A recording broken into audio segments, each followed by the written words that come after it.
Hey everyone! Today nga pala kakarating ko lang sa Candelaria, Quezon. Taga dito kasi yung bayaw ko. May pinupuntahan kami ditong napakagandang resort na tinatawag na Casa de Gustala. Samahan nyo ako, itutur ko kayo. Worth it yung yung price ng per room per night and also mga pagkain. So I have to drive from the house of my relative. Pakita ko sa inyo yung daan. Let's go! So ito na nga, I started my pin from the Candelaria town proper. To be exact, Masalukot 1 road ng Candelaria going to Casa de Gustala. Kasi marami kang pwedeng lusutan. And I believe this is the easiest way para sa mga naka 4 wheels, lalong-lalo na sa mga nakakotse na puntahan. As you can see, sementado yung kalsada, pero may ilang-ilang parts na off-road siya. Pero yung pagka-off-road niya, hindi extreme. If the question is kung kaya siya ng kotse, yes, kaya po siya ng kotse. But please take note lang pag sobrang lakas ng ulan. Syempre, slow down lang, konting pag-iingat. Kasi madulas po yung putik pag nagputik na yung lupa. Okay, so as you can see, binaybay namin. Mukha lang siyang malayo kasi you have to slow down kasi lubak-lubak nga yung ibang area. And you really have to slow down, of course, para hindi kayo mahilo sa biyahe. So, ayan. Nakita nyo, napakaganda ng scenery din. Marami ding puno. It's actually a farm left and right. And this time around, may ginagawa pa dyang SLEX. Kasi balang araw, dyan banda ka na mag-exit from SLEX. So, from San Pedro Laguna, for me, to Candelaria, it will just take me like 30 minutes. Nasa Candelaria na ako. So, ayan. Basically, yan. Dito na tayo. Magta-turn right lang tayo dun sa part na paahon and then we will be able to see Casa de Gustala. So, ayan na. And you will see the big gate of Casa de Gustala and the 1.5 hectares resort.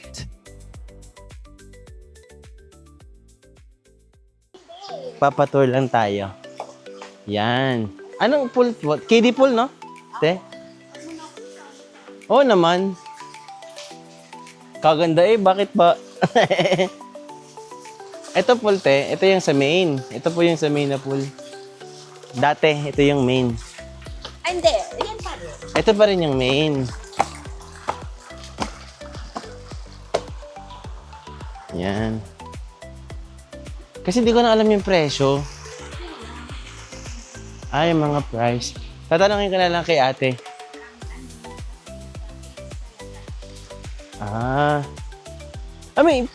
Meron ba talaga ito, te?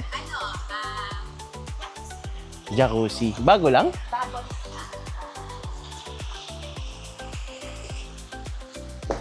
Casa de Gustala. 4 na rooms. Ay, tinakpan na to. Dati bukas. Yan. Pare-parehas lang naman po to, no? Ay, di sa... Yan. So, hindi pa daw alam yung price. Alam ko na cover na to lahat. Sa page na lang daw. Yan. May salamin. 55 inches na TV. I think that's 65.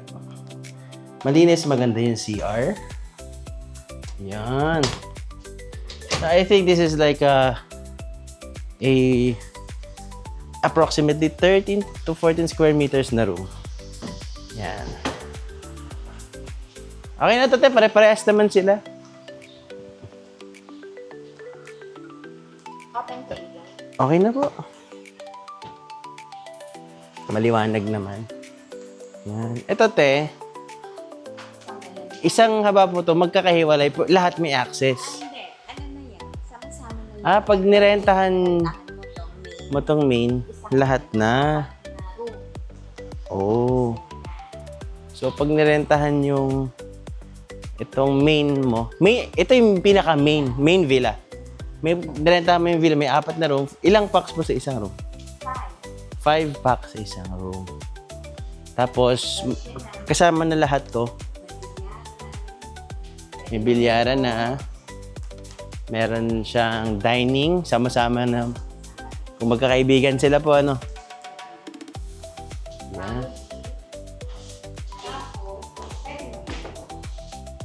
May access din po sa lutuan. May access na. Ref, meron na rin pong mga kaldero, gano'n. Yun. Pwede naman sila manghiram na. Shanse. Pwede po manghiram ng mga gamit. Ang ganda pa rin ng main villa. Ano? Doon lagi kami nandito. Mas gumanda. Nalagyan nito. Yan. Parang mas malaki po to, no? Itong room na to, mas malaki po. Oo. Kasi parang ano siya, parang ilan ba yun? May view din po, no? Ito may CR. Ang ganda ng CR, oh. Yung mga lalagyan din ng gamit. CR. Ayan. Ang linis ng CR. Marble pati yung toilet niya. Then may view din po, no? May dalawang queen na bed at may lazy boy na sofa. May TV. May karaoke din. Or video. Yan, function hall. Paano ba yan? Pag gusto mag-event, like Event, birthdays. Yan. Kaya po nito hanggang 50? 100. Ay, oo, malaki. 100 packs. Tapos ayan po, pagka dito kayo sa A-house, A-house, common area po. common. Common area. Common area of yes. Pati po yung ihawan. Ihawan. Yeah. Ito yung A-house. Okay. Bakit A-house? Kasi letter A? Hindi ko ano kung bakit siya Kasi A siya. A yung ano niya. So, bawal din ipasok yung tsinelas natin. Kasi syempre gawa ng carpet. Dumudumi, no? So, take note lang, bawal ang tsinelas in respect dun sa carpet kasi naglilibag siya. Meron ka na ring aesthetic na falls. Artificial falls. Yan, or rainforest. Aircon. Ayun, may taas. Yeah, so lahat ng A-house may second floor. Ayan, oh. May queen size na bed din sa taas. Pare-parehas lahat ng A-house. Iba-iba lang yung design ng kanyang bubong. No, tsaka may konting changes sa setup, but the size of the rooms are the same. At least that's what we know. Yan, may video okay na rin. May speaker sa loob. Pwede kayong mag-video okay or karaoke. Also, when you're checked in sa A-house, meron kang access dito sa pool. Yan, napakaganda ng pool. Yan, oh. Napakaganda ng pool. Tsaka ng view. Ang init ngayon. Yan. So, ate tayo kasi walang naka-check in. Ayan. So, ito yung A-house. May 4 na A-house. Siguro, if you wanted the price or the pricing of each room, ilalagay ko sa page or sa last section ng, sorry, not page, sa last segment of this video. So, ayan, iba lang yung design ng chandelier, yung roofing niya.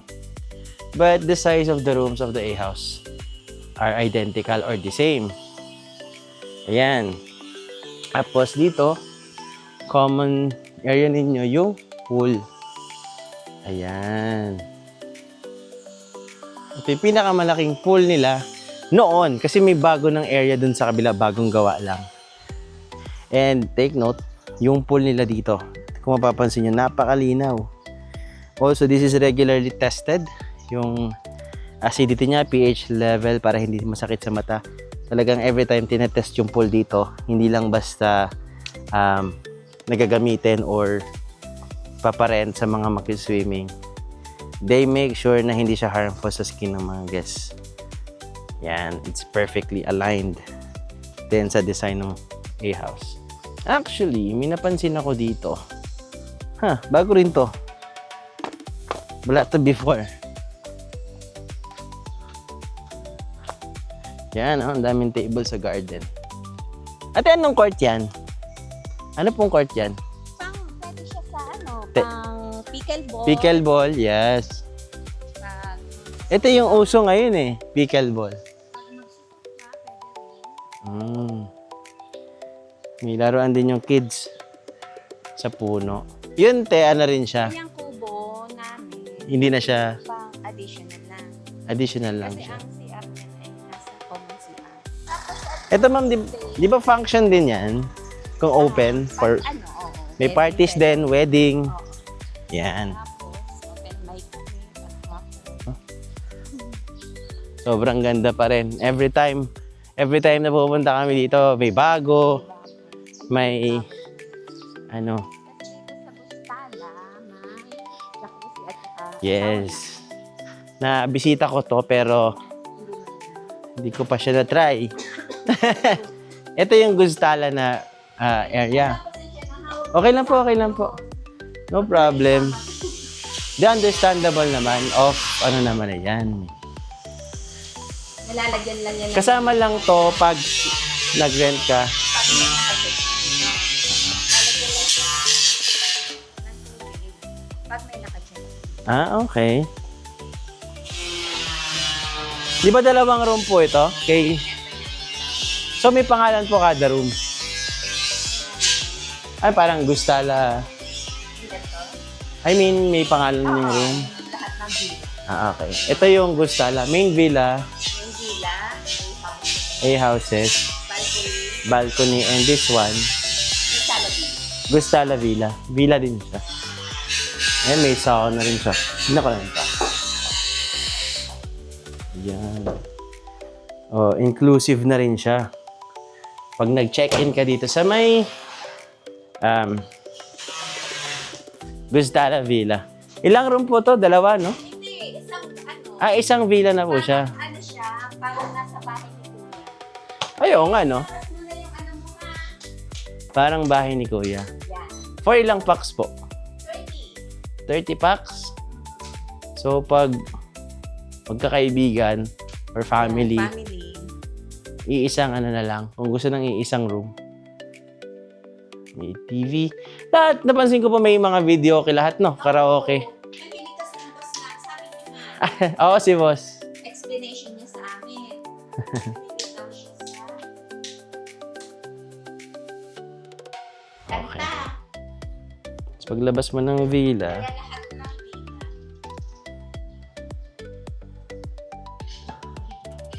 yan. Tapos ang CR po, di ba dito?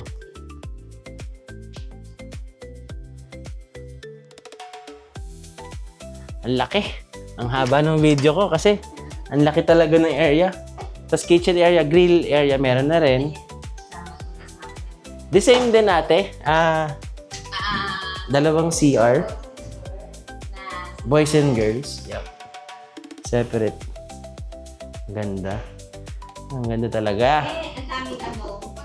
Okay na, te. Okay na, te. Ang ganda pa rin talaga.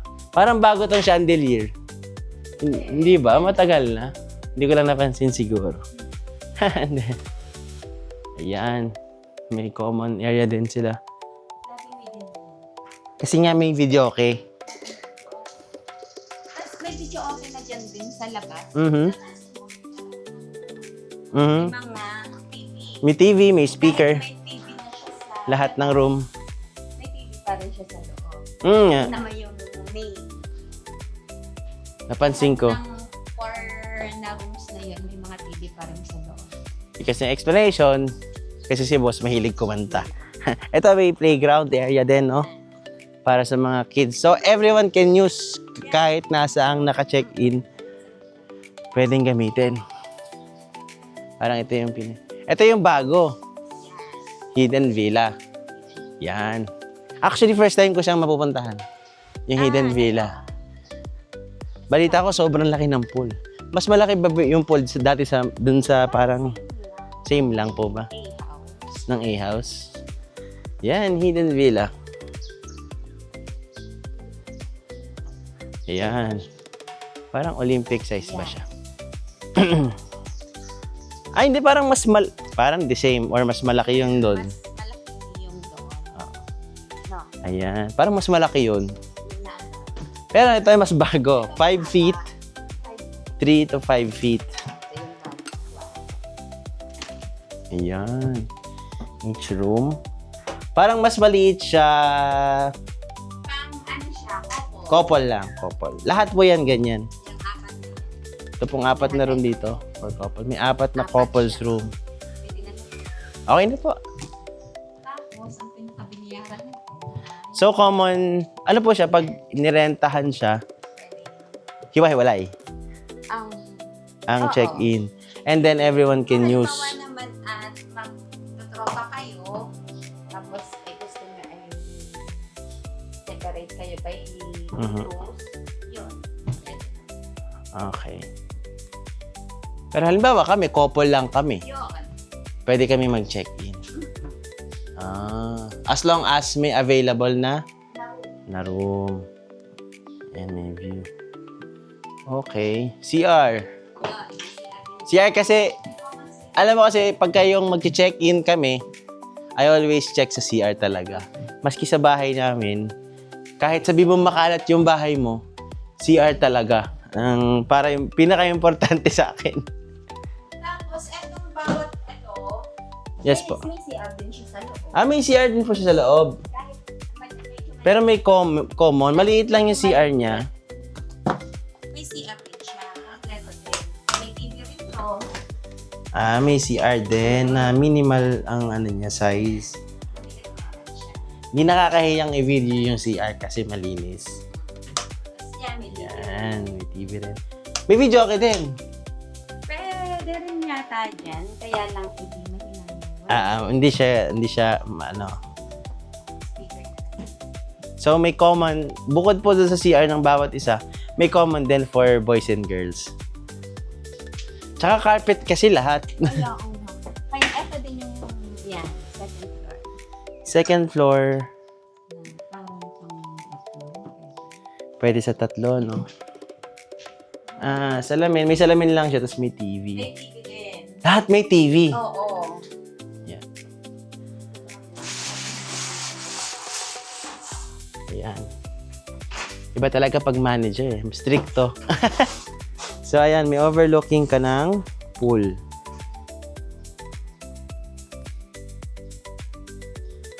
Ayan. Tapos, ang ganda ng view tayo, no? Forest talaga siya. Yan. Forest talaga yung view niya. And, dito,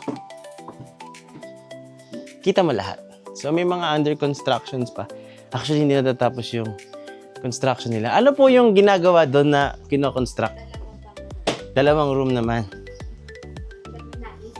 Yes. Maganda naman yan sa Nigash. Dito sa taas, Sa taas, common area. Hello po. yan. Pabala ko ate. Yan, so ilang room po lahat? Ay, maganda. Dito sa Hidden Villa, 8, 9. 9. 9 rooms. Ayan yung view nitong room na to. Maganda to. Ang ganda po. No? Ito yung pinakagusto ko. Kita mo yung... Yan. Kita mo yung lahat. Eh, No? kung nasa mo yung ikot ha. Diyan. Ito yung hidden suite. Mas mahal to, te. Hindi. Ano naman? Or lahat sila parang affordable naman siya. Yan. Pagod ako. Uy, may jacuzzi. This is for ano lang, hidden suite. May sauna. Oh. May sauna siyang sarili. Yun rin. Exclusive lang po tong amenities ito for this room. Ayan. TV. Ay, eto lang ang wala. Kasi nandito. Kasi nasa labas. Ayan. So, hindi ko na papakita yung CR kasi lahat naman ng CR nila magaganda. Speaker. Lahat meron. Talaga si boss. Iba talaga si boss. And ang maganda dito sa hidden suite, lahat kita mo.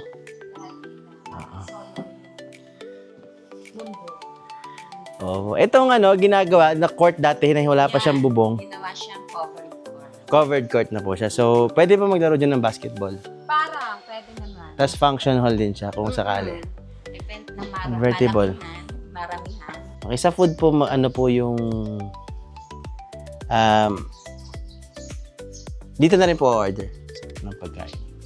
Kunyari ay naka-check-in kayo doon. Mhm. Bawat naman room ay may telepono. Doon namin dadalhin. Or kung gusto niya naman dito kumain sa garden. Okay, so sa food po, pwedeng room service. Ay, pero hindi pag pwede itatawa. kumain sa room. Hindi pwedeng kumain sa room. Okay. So, Mga tables. pwede pong umorder through sa room, through call. Tapos, sa dining area, itong mga to, Yan. dyan lang po pwede kumain. Siyempre, make sense kasi siyempre, yung mga restrictions na yun. Siyempre, carpet, kobre kama. Di ba pag naka-check-in ka dun sa loob, tapos doon ka makain, maiiwanan yung amoy. Ikaw din ang magiging. Yung, kung tutusin, pwede naman. Kaya lang yung amoy ng pagkain. Yung guest din ng... Tsaka siyempre, in respect sa mga mag-check-in din. Para walang amoy yung room. Tama. Ito, saan po pwede kumain? Dito sa mga area na to? Yan. Dito. Sa Kubo. Or dito sa garden. Basta yung mga common area. Ito po, dyan. Pwede rin po dyan kumain. Yan. Basta po yung mga common area, pwedeng kahit sino kumain doon magpa-serve. Kung gusto nila nasa ilalim ng puno. Katulad nyo doon, may table kayo doon sa pinakalabas dito. Eh, minsan sa Kubo naman kami kumakain. Doon sa Kubo. Dito. Oo, dun. Kasi doon. Either dito or doon kami madalas kumakain. So, ito pwede po dito. May mga kape din dito. How about mga drinks ating mga alak? Meron din mga drinks, mga alak. Pwedeng umorder. Like mga beer, hard, mga Red Horse, Alfonso, Pilsen. Okay. Kompleto naman pala. So, ayan. Guys, sobrang ganda. No? Kids friendly. Kung may mga dala kayong trolley, pwede rin mag-bike yung mga kids dito. So, ang daming activities na pwedeng gawin. Yun nga lang, talagang hindi siya friendly sa pets. Kasi nga, may kanya-kanya silang reason. Also, in respect din sa may-ari ng resort, yun yung preference nila eh. Diba? And we live by the rules. Ganun talaga. Alam ko, some of you might be turned off kasi, ay, bakit hindi siya pet friendly? And that is okay. No? Ako, pet lover din ako. May iguana nga kami, may dog kami. But I totally understand where they are coming from. Because of the equipments, like mga kobre kama, high-end talaga yung mga ginamit nila dito. Hindi basta-basta. But it is not about that. It's about maintaining and taking care of properly of the amenities. Tutuusin, pwede naman na maging pet friendly siya. The only problem is maybe yung equipment nila na panlinis hindi kayang tanggalin yung amoy, balahibo ng pets as of the moment. Hindi naman nila sinasabing hindi na siya pet friendly forever. Maybe when they upgraded their equipments, possible. So yun lang, napakaganda ng place. Worth it yan sa magiging price per night. Wala akong masabi.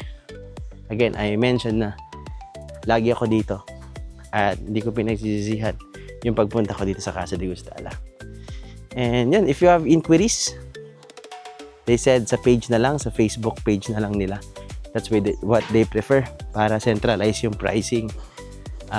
Kasi magalaw din yung pricing siguro.